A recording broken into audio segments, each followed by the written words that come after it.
আজকের এই ভিডিওতে আমি আপনাদের সঙ্গে শেয়ার করব কিভাবে আপনারা গ্রাম পঞ্চায়েতের থেকে রেসিডেন্সিয়াল সার্টিফিকেট বা বসবাসের প্রমাণ সার্টিফিকেট অনলাইনে আবেদন করবেন এবং কি কি ডকুমেন্টস লাগবে।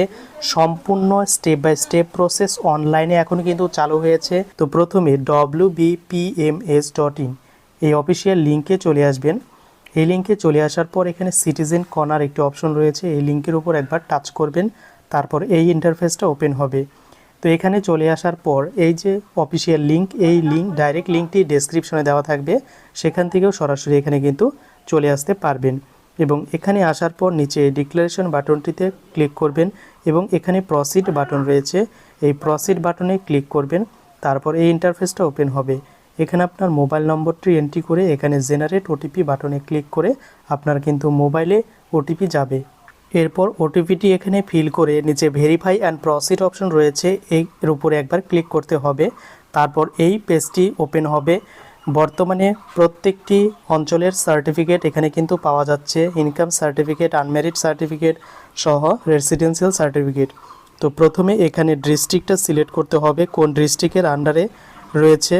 তো এরপর আপনার ব্লক চুজ করবেন, কোন ব্লকের আন্ডারে রয়েছে। এরপর ব্লক সিলেক্ট করার পর আপনার গ্রাম পঞ্চায়েত সিলেক্ট করবেন, কোন গ্রাম পঞ্চায়েতের আন্ডারে। এবং এখানে দেখতে পারবেন সংসদ, এই সংসদটি কি হবে এখানে ক্লিক করবেন। ক্লিক করার পর আপনার যে পার্টের পঞ্চায়েত রয়েছে সেই পঞ্চায়েতের নাম এখান থেকে খুঁজে বের করবেন এবং সেই পঞ্চায়েতের নামের উপরে আপনি কিন্তু ক্লিক করবেন। অর্থাৎ আবেদন করার জন্য আপনাদের কিন্তু এই পঞ্চায়েতের নাম জানা জরুরি। এরপর এই তিনটে ফিল আপ করতে হবে না, নিচের দিকে চলে যাবেন এবং স্যালুটেশনে সিলেক্ট করবেন। যদি ছেলে হয় তাহলে মিস্টার, আর যদি মেয়ে হয় আনম্যারিড তাহলে মিস হবে। তো আমি মিস্টার সিলেক্ট করে দিচ্ছি। তো আমি যেহেতু আমার সার্টিফিকেট ইংলিশ ল্যাঙ্গুয়েজে পেতে চাইছি, তাই বাই ডিফল্ট কিন্তু ইংলিশ থাকবে। আর আপনি যদি এটি বাংলায় পেতে চান তাহলে বাংলা ভার্সনের উপর ক্লিক করবেন। এরপর ক্যান্ডিডেটের বা যে আবেদন করবে তার ফুল নাম এখানে কিন্তু বসিয়ে দেবে ক্যাপিটাল লেটারে। তারপরে তার গার্জিয়ানের নাম এখান থেকে বসিয়ে দেবে এবং গার্জিয়ানের সঙ্গে তার রিলেশন কি এখান থেকে সিলেক্ট করবেন, ফাদার নাকি মাদার। এরপর তার যে অ্যাড্রেস রয়েছে কমিউনিকেশন, সেই অ্যাড্রেস, ভিলেজ, পোস্ট ইত্যাদি এগুলো মেনশন করবে।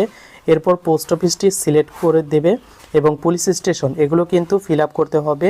এরপর আপনি ভিলেজ নেম এখান থেকে কিন্তু বসিয়ে দেবেন ড্রপডাউন মেনু থেকে। এরপর আপনার পিনকোডটা এখানে দিয়ে দেবেন এবং আপনার ডেট অফ বার্থ এখানে কিন্তু মেনশন করবেন।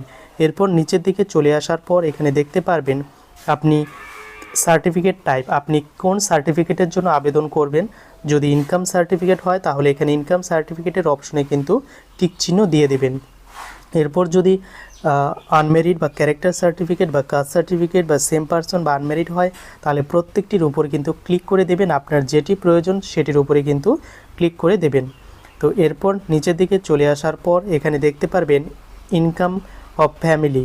তো এখানে ফ্যামিলি ইনকাম কত রয়েছে তো সেটা কিন্তু লিখে দেবেন। বছরে কত, যদি মান্থলি 8,000 হয়ে থাকে তো সেটা বছরে কিন্তু 96,000 এখানে কিন্তু লিখে দিতে হবে। এরপর সোর্স অফ ইনকাম, ইনকাম কোথা থেকে আসছে ফ্যামিলির। তো এখানে যদি কৃষিকাজ করে থাকে তাহলে এগ্রিকালচার বা ফার্মার ইত্যাদি বা বিজনেস এগুলো কিন্তু মেনশন করতে হবে। এবং যে নম্বর দিয়ে ভেরিফাই করেছেন সেই মোবাইল নম্বরটি শো করবে। হোয়াটসঅ্যাপ এবং ইমেল আইডি অপশনাল রয়েছে, এগুলো ফিল আপ করতে হবে না।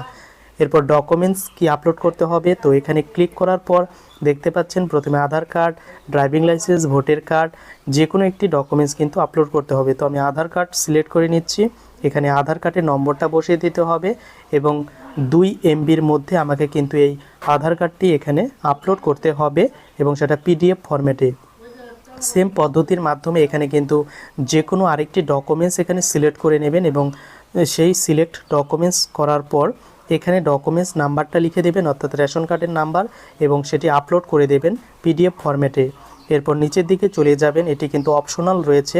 যদি GS মেম্বার সার্টিফিকেট, এটি কি, এটি হচ্ছে আপনারা পঞ্চায়েতে গেলে পঞ্চায়েত থেকেই কিন্তু এই সার্টিফিকেটটি পেয়ে যাবেন। তো এই সার্টিফিকেটটি ক্লিক করার পর এখানে কিন্তু আপলোড করে দিতে পারবেন এবং আপনার একটি ফটো 100 KBর মধ্যে সেটা এখানে পাসপোর্ট সাইজের ফটো আপলোড করবেন এবং নিচে সাবমিট বাটনে ক্লিক করলেই আপনার অ্যাপ্লিকেশনটি সাবমিট হবে। আপনার অ্যাপ্লিকেশন লগ ইন করে দেখবেন আপনার অ্যাপ্লিকেশন বা আপনি যে আবেদন করেছেন সার্টিফিকেট সেটা রেডি হয়েছে কি না। তো এখানে কি সার্টিফিকেট আবেদন করেছেন সেটা শো করবে এবং আবেদন রেডি হয়েছে কিনা। তো এখানে দেখাচ্ছে রেডি টু ডাউনলোড, এবং ডাউনলোড করার জন্য এখানে দেখতে পারবেন সিম্বল রয়েছে। এই সিম্বলে ক্লিক করলেই কিন্তু আপনার যে ইনকাম সার্টিফিকেট বা রেসিডেন্সিয়াল সার্টিফিকেট সেটা কিন্তু ডাউনলোড হবে, এবং এটা কত তারিখ পর্যন্ত ভ্যালিড রয়েছে সেটা কিন্তু এখানে দেওয়া থাকবে। এরপর আপনি কিন্তু আর ডাউনলোড করতে পারবেন না যেদিন ভ্যালিডিটি শেষ হবে। তো এইভাবে ইজি পদ্ধতির মাধ্যমে আপনারা বাড়িতে বসেই বর্তমানে কিন্তু এই বিভিন্ন পঞ্চায়েতি সার্টিফিকেট কিন্তু পেয়ে যেতে পারেন।